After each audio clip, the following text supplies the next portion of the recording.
Well, hello YouTube, and welcome into another part 0 video for our A&W challenge. I am the Game Mechanic here with you as always, and today I have for you Shaka. Now, before I get into this, it is if you are watching this today, it is November 20th, 2018. You should stop by either twitch.tv/GameMechanic or check out Firaxis's stream today because we are getting a new expansion, and it is going to be announced today. Weirdly enough, we've started doing a weekly talk show on my Twitch stream, and we talked about expansion stuff yesterday. So it's just sort of kismet, so you can check out that VOD if you want. I'll link it in the video below for you guys. But in the meantime, let's talk about Shaka.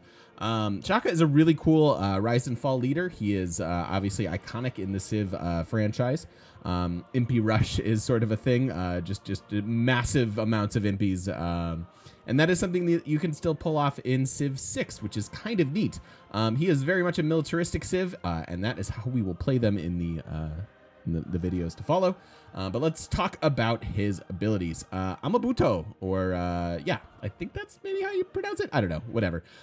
May form corps at mercenaries and armies at nationalism. Now, normally you form corps at nationalism and armies much later. So an earlier coring of units provides combat strength towards those units.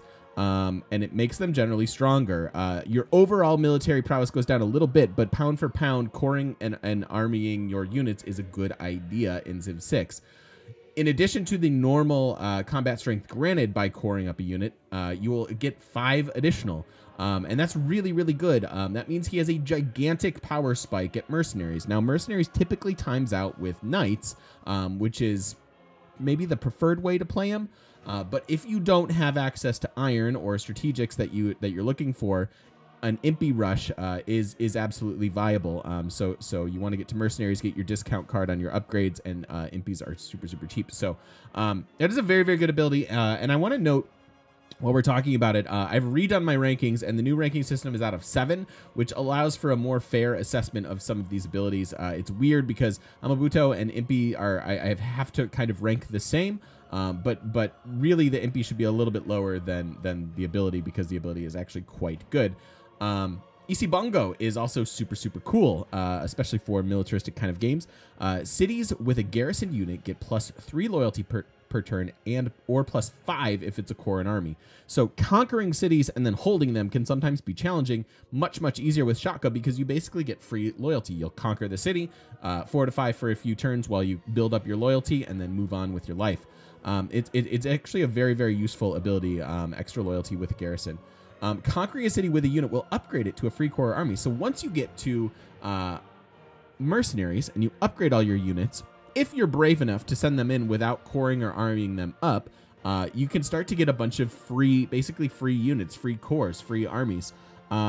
You'll still probably want a few stronger units to just kind of push your way into your opponent's empire. But a bunch of free upgrade and free cores, really good. Just can start to snowball your army to a point where it's massive and way too powerful. So that is really cool. The Akanda just synergizes quite well with it, with what we're trying to do as a militaristic Civ as well.